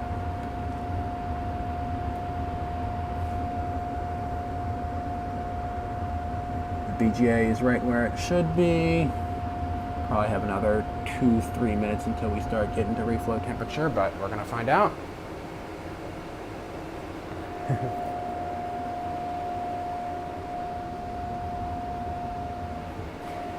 And I mean, as far as being too hard, I designed at least that one 500-point problem, the one that's going to require drilling the 0.8. That is pushing my own limits. It is harder than anything I've ever done rework-wise, and so yeah, we'll see how well it goes. The actual board assembly, I'm not worried about. I've occasionally had the board sit a little bit weird in the oven. It's always been fine. It's just annoying. And yeah, I mean, it is a lot of gear. It's taken a long time to accumulate. It was not cheap. And one of the reasons that I've been trying to produce a bunch of this educational content and so on is that, yeah, a lot of the hobbyists can't afford a lot of this gear. And so I'm trying to present as much information as I can with what I've got, and also just help out open source projects and so on to the extent possible. I've always tried and had a policy where if somebody is working on a non-commercial or hobbyist project and needs some high bandwidth scope measurements taken or something like that, I generally do what I can to help them out. And obviously I'm not going to charge a commercial rate for doing so. It's either going to be free or very steeply discounted depending on the amount of effort involved and how much time it is. You know, if it's a few quick scope measurements, then usually I'll do it at no cost. If it's something more substantial and requires like hours of work, then sometimes I'll expect some minimal reimbursement. But yeah, I try and provide services to the community as much as I can, just because I recognize a lot of people can't afford the gear that I've got, and I want to make it as broadly useful as possible. Alright, looks like we are just hitting reflow now. Gonna give it another 15 seconds or so and turn off the heat. 9, 8, 7, 6, 5. Alright. And oven is open, and we'll let that cool off. All right, so board is cooling, and just to recap where we are at this point, we are fully assembled except for these PMOD connectors that are going to go here and here, and pretty much ready to start the top side challenges as soon as the board cools off enough that I can take it out of the oven. Let's go over to the other angle. Yeah, all right, we'll do this one.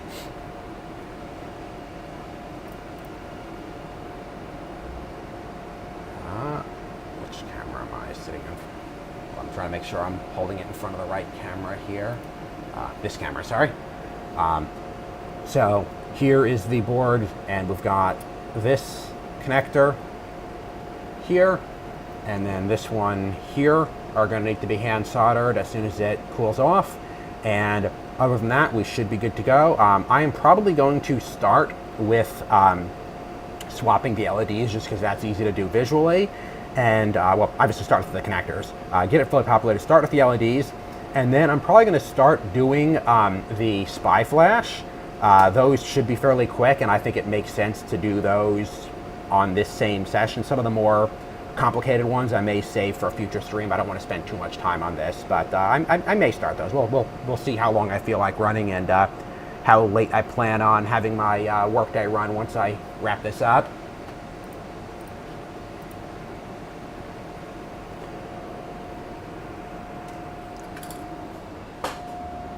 Alright, I think it's at least cool enough I can take it out of the oven and do a visual inspection.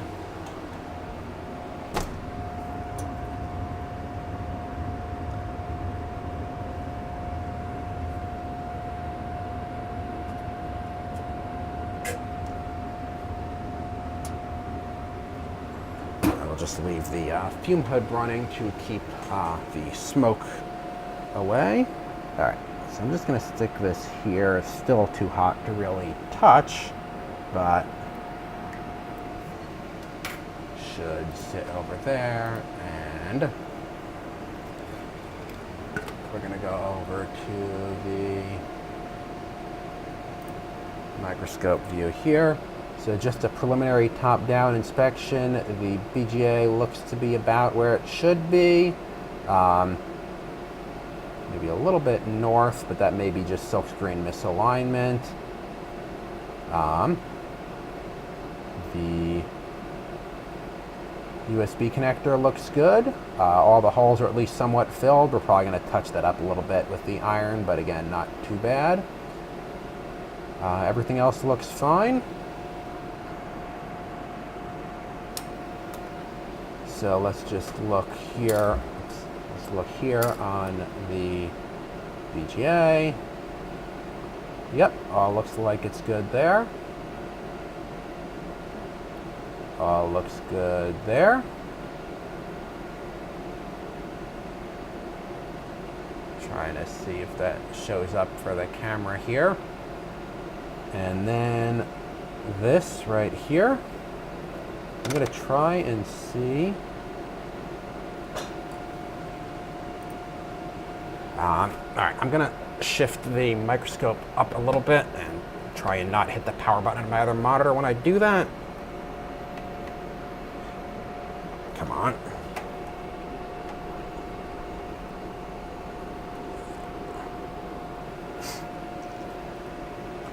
What went wrong? About 30 seconds into the reflow, I was looking at it and I just noticed the board was not sitting quite flush.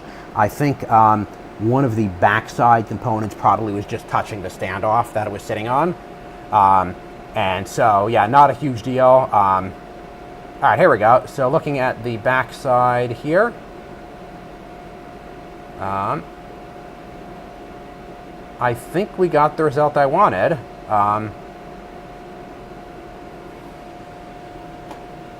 So I'm looking at the CAD view here. We can see A2 and A3 did not have solder paste on them. So the goal was to create a bad reflow defect and not make good electrical contact.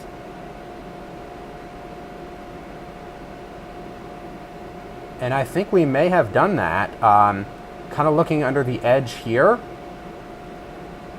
It's really hard to see on camera. But let's see here. It's really hard to see on camera, but I think those two balls, second and third from the right, they look a little bit different, like they didn't fully attach to the pad, and so that was the exact result that I was hoping for as far as creating a reflow defect. That would require, so the intended fix is you just squirt a little bit of flux under there and hit it with hot air or put it back in the oven. And we're gonna see if I was successful in creating that defect. I have to write firmware to know if I actually got that. I may have, like, this is an interesting challenge because normally when you're, concerned about what causes reflow defects, you're optimizing for really, really good yield and like the difference between 98 and 100% yield. Whereas here, I'm optimizing for 0% yield. I want those two solder joints to fail reliably 100% of the time, and I don't know how good I did that. Like, having no paste at all, there may have still been some flux leaking over from adjacent balls, or, you know, the thing smearing a little bit as I was misplacing it and everything. And so I may have still got a good electrical connection despite my best attempts to have them fail. So we'll see how that works once I do electrical testing. Anyway, so other than that, though, the rest of the BGA all looks fine. Not seeing any shorts and other defects anywhere else. The hole fill on the USB connector is not great, but I'm not too worried about it like falling off or anything. It looks like it's got enough solder to stay put. Obviously the SOIC has no solder on those pads and, well, not even any copper on one of them, so we're gonna have to rework that, but that was intentional and expected. Other than that, everything looks good. So I guess I'm gonna go and put the PMODs on and then swap those two LEDs and also just scrape that little bit of solder off the top of that LED. And yes, I can check the ESD diode of the pad, except the two are connected to each other. So there is a test point up here that I can toggle one of the pins and then see if that test point goes high or low. So once I have firmware written, that is the intention, is I'll go put like a 1 hertz square wave on each of these pins, and I'm gonna see if it shows up here and see how good, you know, maybe add a pull down or something and see how much contact, see how much drive current I actually get. And so, again, this was kind of experimental. I've never tried to create this kind of reflow defect before, and so, yeah, we'll see. The whole reason that I did it on both of them is I figured even if one of them made good contact, maybe the other would fail. And so, we'll see. Maybe on future versions of the challenge, I may have to omit paste on 5 or 10 balls to guarantee that at least one of them fails to solder, but we'll see. Anyway, so let's go get the PMODs done.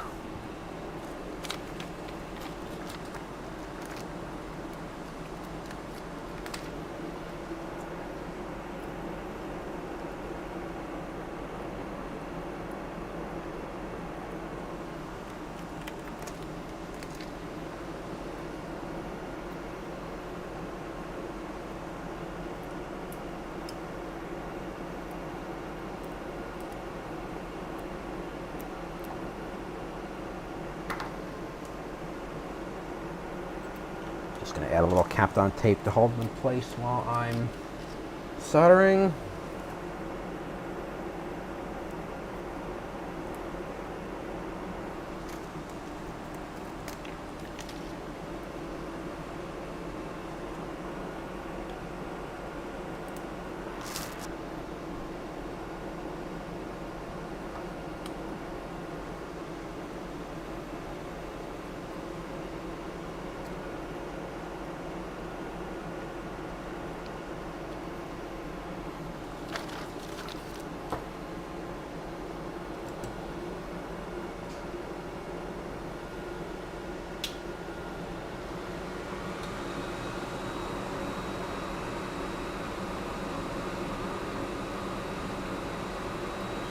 Yeah, actually, I probably don't need additional flux on these, but we'll see.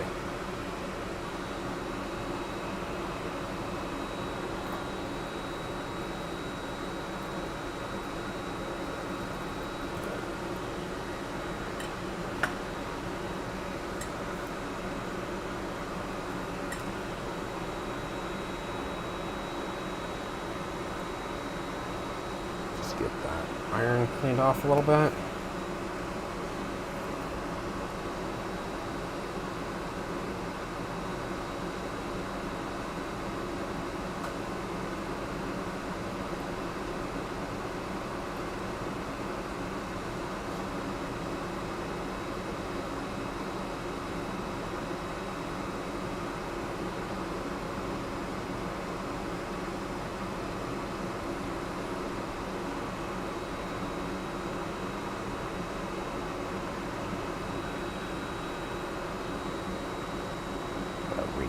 It's getting a little dirty. SM2 is solder mask challenge number 2. Well, silkscreen and solder mask. There is an area of missing or damaged solder mask. Obviously, just a big opening put in on purpose, but simulating some kind of abrasion or whatever on the board. And so I'm going to be adding some UV cure solder mask to that and try and touch it up later on. Obviously, that is not something that can be electrically graded. That is something that you just have to look at and be like, yeah, it looks like you got good coverage. So I have a new pack of UV cure solder mask from a different brand than I've used in the past, from one of the AliExpress sources, I think, Amazon. But anyway, cheap UV solder mask of unknown origin that I'm going to play with and see how it works, and see if I can get at least a plausible color match to the existing board.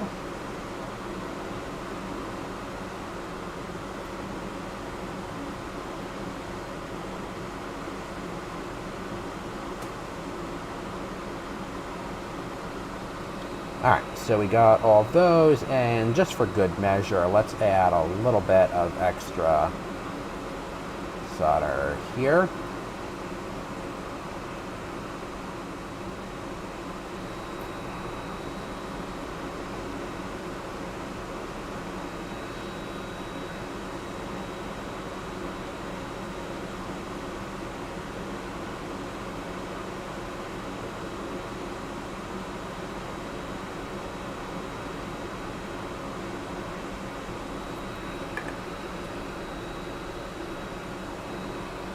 Alright, I'm going to call that good. Oh, we got a little bit of gunk on C1. That doesn't look too pretty. I wonder what happened there.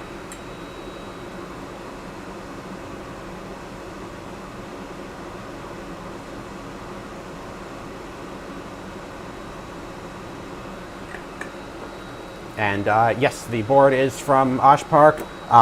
As far as purple solder mask goes, I did not get purple in the kit. I got red and blue, and I'm going to mix them in some ratio that by eye I guesstimate is close.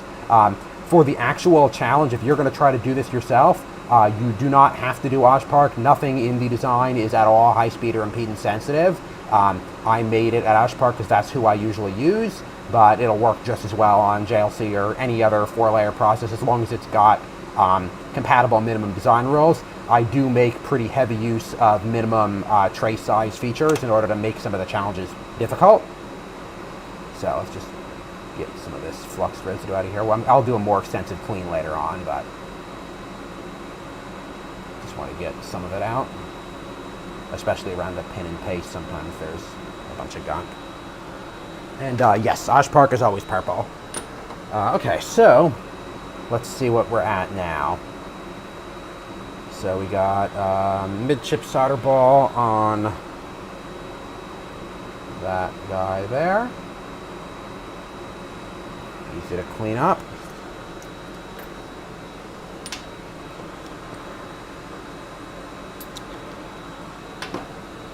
This is what happens when you assemble boards on a home process that has slightly looser tolerances than a professional setup. There usually is a few minor reflow defects, but nothing significant.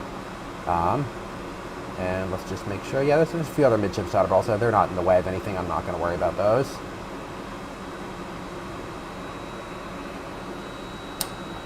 Alright, and then back to the top, let's get the Kapton tape out of the way, and we can start on that LED. And yes, JLC is pretty capable. They're just not right around the corner from me like Oshpark is, so I usually use them, especially for simpler stuff. Okay, so we're on the top side here. Get the other iron turned on.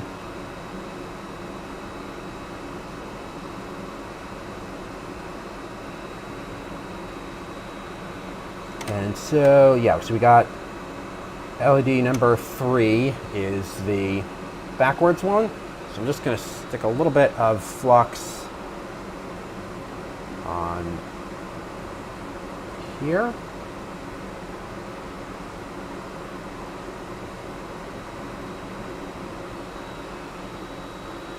And I'm not too worried about cleaning up extra flux because there's going to be so much rework going on in this board that everything is going to be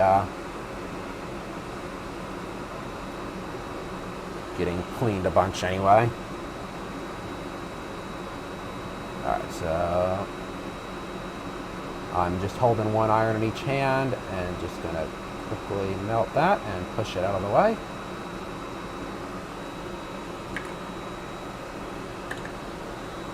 And that was pretty quick. It's off. Now we're just going to flip it around, get it oriented the same way as the others.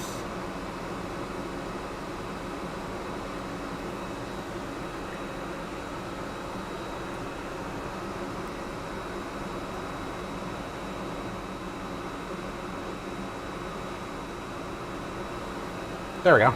Alright, that's now 2 challenges completed, as far as I can tell successfully, although again, we're going to have to do electrical verification to be sure. Get some IPA and wipe some of the flux off of the face here.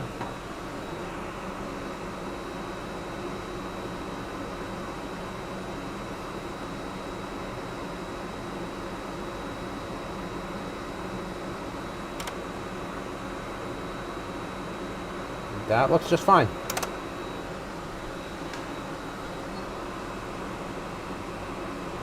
Alright, I think I'm going to cut now. This is a good stopping point. I need to start writing some firmware to actually electrically test some of these challenges, and I have work to get back to. So, thanks for watching, everybody, and I will probably do the next one, I don't know, maybe over lunch tomorrow or evening Pacific time tomorrow. We'll see, but in the next couple of days, depending on how long it takes for me to get the grading firmware written and if I have any problems during bring up. And yeah, that's all, folks.